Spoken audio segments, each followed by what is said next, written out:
The movie opens on the icy planet of Niflheim in the year 2054. Mickey, 17, wakes up in a ditch, quickly realizing that both his communications and thermal systems are broken. As he assesses his situation, he spots a rescue ship nearby and calls out for help. A man named Timo approaches, seemingly ready to assist. However, just as Timo is about to intervene, he hesitates and tells Mickey that he will only take his flamethrower, not him, because the ship will simply print a new copy of Mickey if he dies. With that, Timo leaves. Left alone, Mickey notices eerie creatures watching him from the distance and comes to a chilling realization: he's about to die. The next day, Mickey's voiceover explains the process behind his existence.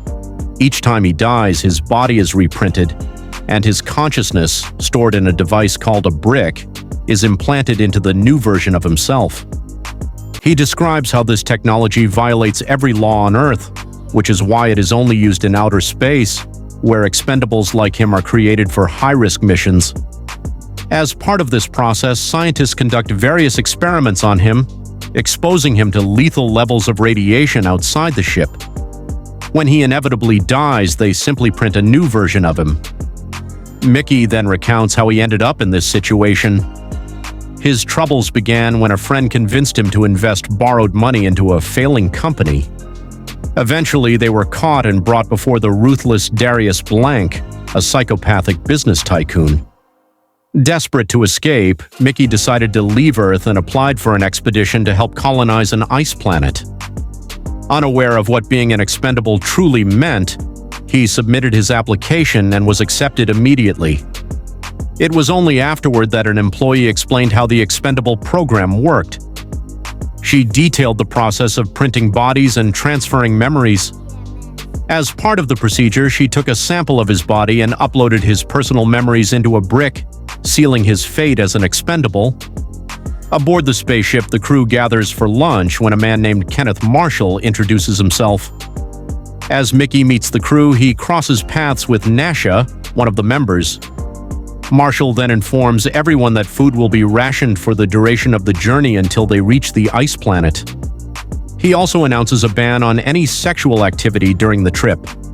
However, Mickey and Nasha disregard the rule and continue their relationship in secret. Throughout the journey, Mickey dies and is printed multiple times, while he and Nasha frequently find themselves in trouble. One day, a girl named Kai approaches Mickey for a conversation, but Nasha, overcome with jealousy, interrupts by kissing him. Months pass and the crew finally arrives at the ice planet.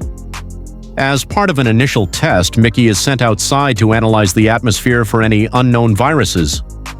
The experiment reveals the presence of a lethal airborne pathogen, and Mickey succumbs to the infection. Soon after, he is printed again. Mickey 13, 14, 15, and 16 are each used as test subjects in the mission to develop a cure. After numerous failed attempts and countless deaths, the team finally succeeds in creating a vaccine for the virus. As the crew begins exploring the ice planet, they come across an alien species in a deep trench. In their attempt to flee, one of the crew members is killed. Back on the ship, Marshall furiously reprimands Mickey, insisting that as an expendable, he should have been the one to die instead. As punishment, Mickey is forced to work 14-hour shifts with his food rations cut in half until he retrieves a sample of the creatures they encountered. One day, while eating his meal at work, Mickey 17 suddenly loses his footing and falls into a trench. The scene mirrors the beginning of the movie, but this time when he wakes up, he realizes he is still alive. To his shock, the alien species has spared him. Instead of attacking, they help him out of the trench before disappearing into the icy landscape. As he regains his bearings, Mickey spots a nearby vehicle and boards it. He changes his clothes, returns to his quarters, and prepares to rest, only to discover that a new version of himself, Mickey 18, has already been printed under the assumption that he was dead. A chilling realization dawns on Mickey 17. The crew has broken protocol. Multiple versions of him should never exist at the same time. Before he can act, Mickey 18 suddenly strikes him with a dumbbell, knocking him unconscious. Meanwhile, in a past meeting on Earth, the R&D department behind the printing machine is questioned about whether there are safeguards to prevent the technology from being abused. Concerns arise over the potential dangers of uncontrolled replication. Mickey recounts the story of one of the masterminds behind the technology, a man named Manchova, a brilliant but deranged scientist. When the police raided Manchova's house, they discovered not one but two identical versions of him. However, unbeknownst to them, a third Manchova was still at large, using the technology to commit murders. Eventually, all three versions of Manchova were captured, leading to the passage of a strict law. No duplicates were ever to exist at the same time. Back on the ship, Mickey 18 drags an unconscious Mickey 17 inside a trash can, preparing to dispose of him. However, Mickey 17 is already awake, silently analyzing the personalities of his past iterations. As Mickey 18 moves to dump him into the broiler, Mickey 17 suddenly springs into action, attempting to strike him with a dumbbell. Mickey 18 swiftly counters, overpowering him and forcing him closer to the edge of the broiler. Desperate, Mickey 17 tries to negotiate, but Mickey 18 refuses to listen. Just as he is about to finish the job, someone approaches, forcing Mickey 18 to quickly pull Mickey 17 away to avoid suspicion. Meanwhile, Timo arrives and begins selling drugs to the crew. Mickey 18, noticing this, confronts Timo and aggressively shoves him toward the broiler. Mickey 17 rushes to intervene but is unable to stop him. As the tension escalates, Mickey 18 grabs a metal rod and attempts to force him into the broiler as well. Before he can succeed, Nasha and another crew member arrive just in time, breaking up the fight. Mickey 18 and Nasha leave together, heading to her quarters. As Mickey 17 prepares to follow them, a crew member informs him that he's been invited to a dinner party with Marshall. At the dinner, Mickey 17 finds himself unable to stop devouring the food after weeks of harsh rations. To his surprise, Marshall offers an apology for the way he has treated him. As the evening continues, Kai, another crew member, arrives and joins the gathering. During the dinner party, Marshall praises Kai for her exceptional intelligence, revealing his true intentions. He wants her to become a baby machine to ensure the survival of the colony. Disgusted, Kai immediately shuts him down and shifts the focus to honoring the fallen soldiers, asking everyone to join in prayer. As the crew bows their heads, Mickey 17 suddenly begins vomiting uncontrollably. Alarmed, Marshall calls for the scientists, who explain that it's a side effect of a growth hormone they secretly administered to him. In an attempt to ease his suffering, they give him a painkiller, but it fails to work. The pain escalates and Mickey 17 starts screaming in agony. Frustrated, Marshall draws his gun, preparing to put him down. Before he can pull the trigger, Kai intervenes, stopping him and escorting Mickey 17 back to her room. In her quarters, Kai offers Mickey 17 some tea she brought from Earth. As the two grow closer and are about to get intimate, Mickey suddenly thinks of Nasha and pulls away, deciding to return to his room. As he leaves, Nasha notices them together and bursts into laughter, playfully writing the numbers 17 and 18 on their respective bodies. Mickey 17 quickly realizes that Nasha and the others are high on drugs. As he and Nasha begin making out, Kai unexpectedly walks in and is horrified to see two Mickeys standing before her. She tries to rush out to report the anomaly, but Nasha stops her. Seizing the moment, Kai makes a bold proposition. She suggests that Nasha keep Mickey 18 while she takes Mickey 17 for herself. Enraged, Nasha, still under the influence, becomes aggressive. Meanwhile, Mickey 17 and Mickey 18 erupt into a heated argument.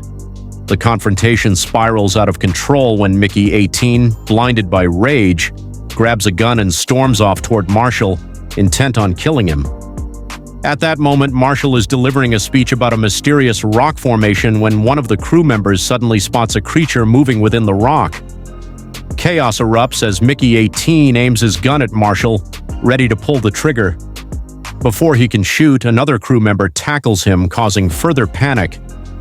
As the crew scrambles to capture the alien creature, Marshall spots Mickey 17 and orders him to join the hunt. While the commotion unfolds, Mickey 18 seizes another opportunity to assassinate Marshall, but before he can act, Marshall finally notices the impossible. Just as the tension seems to settle, another creature suddenly emerges from the damaged rock and leaps onto Marshall. Panicked, he immediately gives the order to kill it, and the crew opens fire, gunning it down. With the crisis momentarily resolved, Marshall turns his attention back to the duplicates. Realizing the violation of protocol, he issues a stern command. Mickey 17 and Mickey 18 are to be arrested immediately. Locked away in the ship's jail, Mickey 17 and Nasha reflect on everything that has happened. They come to a startling realization.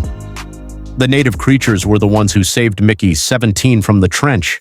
Their thoughts are interrupted when Timo arrives, revealing that he has been sent by Darius Blank with a brutal mission. He must record a video of Mickey's execution. However, before he can act, Mickey 18 and Nasha fight back, overpowering Timo and his accomplice. They manage to escape. The freedom is short-lived. Security quickly captures them, and they are sentenced to execution. As they are being escorted to their fate, they notice something alarming: a massive gathering of the native creatures surrounding the ship. One of the crew members points out that ever since the baby creature was captured, it has been crying non-stop. Meanwhile, inside the ship, Marshall's wife heartlessly amputates the creature's tail and prepares a soup from it. Marshall arrives and, in an effort to keep order, marks Mickey 18 to distinguish him from Mickey 17.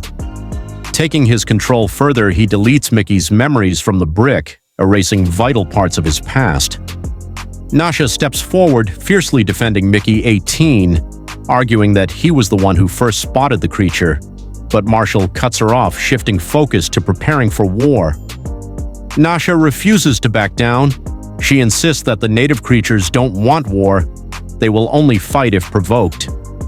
One of the scientists proposes an alternative. They could try to communicate with the creatures using a translator. Marshall scoffs at the idea, dismissing it outright. But just then, the captive creature humiliates him in front of the crew, pushing his patience to the limit. Enraged, he lashes out, arguing with Nasha.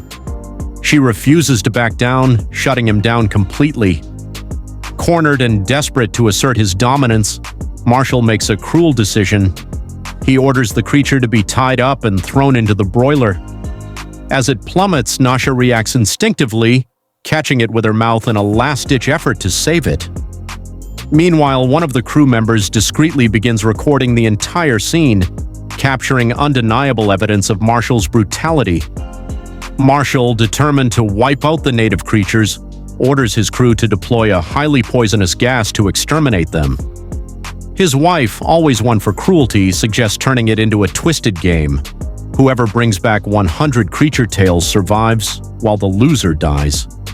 Without hesitation, they shove Mickey 17 and Mickey 18 off the ramp and into the frozen wilderness. Before they leave, a sympathetic scientist discreetly hands Mickey 17 a prototype translator. As they venture deeper into the planet's terrain, they eventually arrive at the stronghold of the native creatures and come face to face with their leader. Using the translator, Mickey 17 thanks the leader for saving him earlier and urgently warns him that the humans plan to release deadly gas. The leader, however, has his own question. Why did they kill one of their own, a creature named Luco? Mickey 18, ever the cynic, asks what would happen if they killed more of the native children. The leader's response is chilling. If the humans take another young life, the creatures will ensure the complete extinction of every human on the planet. As he speaks, he emits a powerful, high-frequency scream, one so intense it could kill humans instantly.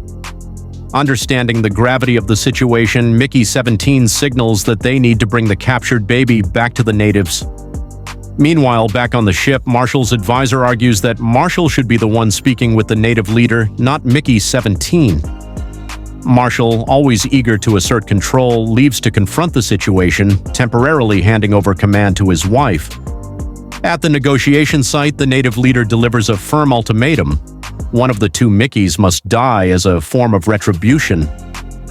Back on the ship, Nasha, realizing time is running out, grabs Marshall's wife by the neck and demands that the baby be returned to its people. When she finally releases her, Marshall's wife retaliates, grabbing a knife and slashing the commander's hand. In the struggle, the rope holding the baby nearly slips loose, but Nasha manages to grab it just in time and escapes with the infant. As tensions escalate, both the native leader and Marshall prepare for war. Just before the battle erupts, Nasha arrives, presenting the baby as a peace offering. The leader, seeing his child returned, holds back his forces. Understanding that only one of the duplicates can be allowed to live, Mickey 18 willingly sacrifices himself. 6 months later at a meeting, Mickey 17 reflects on how much has changed. The war never happened, and peaceful communication between humans and the native creatures has begun. Despite this success, he is haunted by strange, vivid dreams, visions of Marshall and his wife returning from the dead. As the meeting concludes, the crew gathers around Mickey 17, expressing their gratitude for everything he has done. Peace has been secured for now. So accordingly to the movie, I give 8 out of 10 if you like the content. Don't forget to like, share, and subscribe, and also click on bell icon for more exciting content.